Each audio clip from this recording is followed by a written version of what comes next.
ईश्वर हमारी परीक्षा लेते हैं और वो ही हमें उसमें पास होने की शक्ति भी देते हैं। ईश्वर पर आप तभी विश्वास कर सकते हैं जब आपको खुद पर विश्वास हो, क्योंकि ईश्वर बाहर नहीं हमारे अंदर ही है। जो कुछ है तेरे दिल में, सब कुछ उसको खबर है। बंदे, तेरे हर हाल पर भगवान की नजर है। ईश्वर वह नहीं देता जो आपको अच्छा लगता है, बल्कि वही देता है जो आपके लिए अच्छा होता है। भगवान ना दिखाई देने वाले माता पिता है और माता पिता दिखाई देने वाले भगवान है। ईश्वर उनसे बात करते हैं जो उन्हें सुनना चाहते हैं और उनकी सुनते हैं जो उनकी प्रार्थना करते हैं। ये दुनिया आपकी उम्मीद तोड़ सकती है, लेकिन इस दुनिया को बनाने वाला ईश्वर नहीं। 28। ईश्वर की न्याय की चक्की धीमी जरूर चलती है, लेकिन पिसती बहुत बारीक है। जब हम अपनी देखभाल ईश्वर के हाथों में सौंप देते हैं तो ईश्वर अपना सुकून हमारे हृदय को प्रदान करते हैं। यदि आपके पास सिर्फ ईश्वर है तो आपके पास वह सब है जो आपको चाहिए। श्री कृष्ण जी कहते हैं, जितना मन से पवित्र रहोगे उतना ही भगवान के करीब रहोगे, क्योंकि सदैव पवित्रता में ही भगवान का वास होता है। ईश्वर के मार्ग पर जब कोई एक कदम बढ़ाता है तो ईश्वर उसे थामने के लिए 100 कदम बढ़ते हैं। आदमी भगवान से लाखों करोड़ों की चाहत रखता है, लेकिन जब मंदिर जाता है तो जेब में सिक्के ढूंढता है। भगवान श्री कृष्ण जी कहते हैं, तलाश ना कर मुझे जमीनों आसमान की गर्दिशों में, अगर मैं तेरे दिल पर नहीं हूँ तो कहीं भी नहीं हूँ। अपनी रोशनी का एक कतरा ही दे दे मालिक, मैं तेरी कायनात का बेनाम सा जरा हूँ। जो कुछ भी मैंने खोया वह मेरी नादानी है, और जो कुछ भी मैंने पाया वह रब की मेहरबानी है।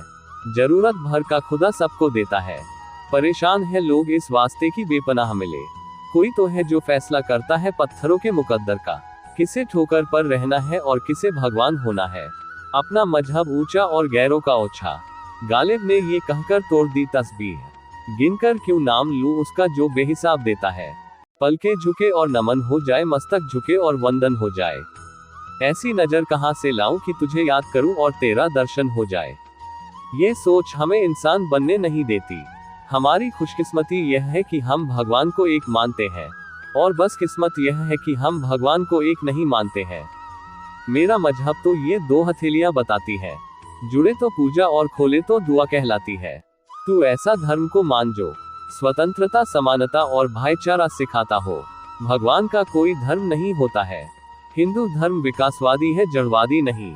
हिंदू धर्म विज्ञान सम्मत है, अवैज्ञानिक नहीं। मंदिर जाने से भगवान नहीं मिलते, मन को मंदिर बनाने से भगवान मिलते हैं। सिर्फ शरीर को साफ करने से भगवान नहीं मिलते, मन को साफ करने से भगवान मिलते हैं।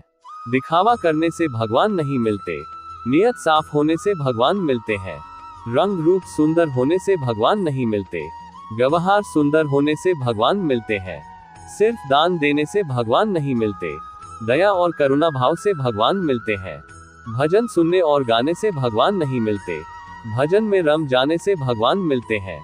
शरीर के नाचने से भगवान नहीं मिलते, आत्मा जब नाचती है तो भगवान मिलते हैं। अभिमानी को भगवान नहीं मिलते, प्रेमी और ज्ञानी को भगवान मिलते हैं। बहुत कुछ चाहने वाले को भगवान नहीं मिलते, संतोषी को भगवान मिलते हैं। बुराई करने वाले को भगवान नहीं मिलते, अच्छा ही करने वाले को भगवान मिलते हैं।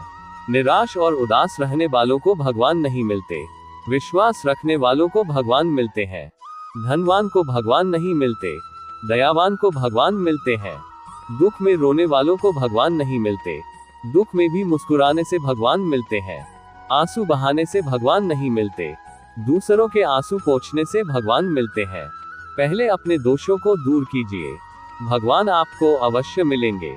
कर्म का फल इंसान को उसी तरह ढूंढ लेता है जिस तरह बछड़ा सैकड़ों गायों के बीच अपनी मां को ढूंढ लेता है।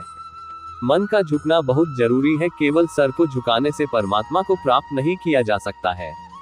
प्रार्थना शब्दों से नहीं, हृदय से होनी चाहिए, क्योंकि ईश्वर उनकी भी सुनते हैं जो बोल नहीं सकते हैं। किसी व्यक्ति की मदद कर आप ईश्वर से आप एक पुण्य कमाने के सहभागी बन जाते हैं। यकीन करो, जब ईश्वर देगा तो बेहतर नहीं बेहतरीन देगा। सभी इंसानों की एक जैसी शारीरिक रचना इस बात का प्रमाण है कि हम सब एक ही ईश्वर की संतान है। जो बाहर की सुनता है वह बिखर जाता है, जो भीतर की सुनता है वह संवर जाता है। ईश्वर हर रूप में तुम्हारी मदद करने आता है, लेकिन हाँ, उसको ढूंढना मत, सिर्फ पहचाना। अगर आप सच की राह पर चल रहे हैं तो याद रखिए कि ईश्वर सदा आपके साथ है। इस जीवन में प्रभु के अलावा कुछ भी हमारे पास सदैव रहने वाला नहीं है। किसी को डर है कि भगवान देख रहा है और किसी को भरोसा है कि ईश्वर देख रहा है। ना मंदिर में छुपा है, ना मस्जिद में छुपा है, जिसके दिल में इंसानियत है, उस दिल में खुदा है। जब भी आपसे कोई चीज छिन जाए तो समझ जाओ ऊपर वाला आपको पहले से कुछ बेहतर देना चाहता है। जो मनुष्य लाइफ में सत्य के मार्ग पर चलता है, उसका सफर ईश्वर के पास आके ही समाप्त होता है। माता पिता की सेवा ईश्वर की सेवा के बराबर होती है। श्री कृष्ण कहते हैं कि जिस व्यक्ति को आपकी कद्र नहीं, उसके साथ खड़े रहने से अच्छा है आप अकेले खड़े रहें।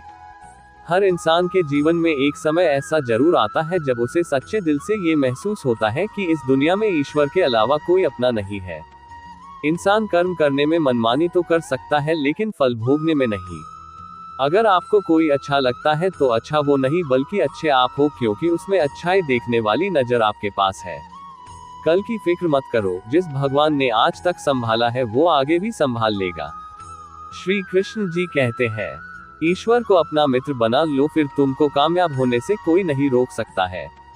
मौन प्रार्थनाएं जल्दी पहुंचती है ईश्वर तक, क्योंकि वो शब्दों के बोझ से मुक्त होती है। दोस्तों, रखिए रब दूसरा दरवाजा खोल बगैर पहला दरवाजा बंद नहीं करता है। ईश्वर पर विश्वास बिल्कुल उस बच्चे की तरह करो जिसको आप हवा में उछालो तो वो हंसता है, डरता नहीं, क्योंकि वह जानता है कि आप उसे गिरने नहीं दोगे। ईश्वर कहते हैं कि संतुष्ट मन इस दुनिया का सबसे बड़ा धन है। श्री कृष्ण कहते हैं, एक भगवान आपके घर में भी होता है, जिसे हम माँ बाप के नाम से जानते हैं। जब आप एकदम अकेला महसूस करते हैं तब भी आपके साथ ईश्वर होता है। अगर आपकी समस्या एक जहाज जितनी बड़ी है, तो यह मत भूलना कि ईश्वर की कृपा सागर जितनी विशाल है। सच्चे मन से ही की गई प्रार्थना ईश्वर तक जरूर पहुंचती है। ईश्वर की उपस्थिति हर जगह है, सिर्फ इसे देखने वाला चाहिए। ईश्वर का कहना है, जब भी तुम अकेले महसूस किया करो तो मुझे याद कर लिया करो, तुम्हारी तन्हाई दूर हो जाएगी। ईश्वर द्वारा ली गई हर परीक्षा सिर्फ इंसान की प्रगति के लिए होती है और ईश्वर इस परीक्षा को खुद लेते हैं। अगर किसी और का दुख देखकर आपको भी दर्द होता है, तो इसका मतलब है कि आपकी आत्मा में परमात्मा विराजमान है। कोई भी कर्म करने से पहले एक बात का हमेशा ध्यान रखना चाहिए कि ईश्वर की नजर सब पर होती है। अच्छे लोगों की ईश्वर परीक्षा बहुत लेता है लेकिन साथ नहीं छोड़ता है, और बुरे लोगों को ईश्वर बहुत कुछ देता है लेकिन साथ नहीं देता है। जो कुछ भी है तुम्हारे दिल में, सब ईश्वर को खबर है। तुम्हारे हर हाल पर भगवान की नजर है। जब तक ईश्वर तुम्हारे साथ है तब तक दुनिया की कोई भी ताकत तुम्हें हरा नहीं सकती है। अपनी तरफ से पूरी कोशिश करो और बाकी भगवान को करने दो। ईश्वर के सामने जो झुकता है वह सबको अच्छा लगता है, लेकिन जो सबके सामने झुकता है वही ईश्वर को अच्छा लगता है। ईश्वर आप पर तभी विश्वास कर सकते हैं जब आपको खुद पर विश्वास हो, क्योंकि ईश्वर बाहर नहीं हमारे अंदर ही है। जब ठोकर खाकर भी ना गिरो तो समझ लेना ईश्वर ने तुम्हारा हाथ पकड़ रखा है। ईश्वर का जवाब भले ही देर से मिलता है लेकिन लाजवाब मिलता है।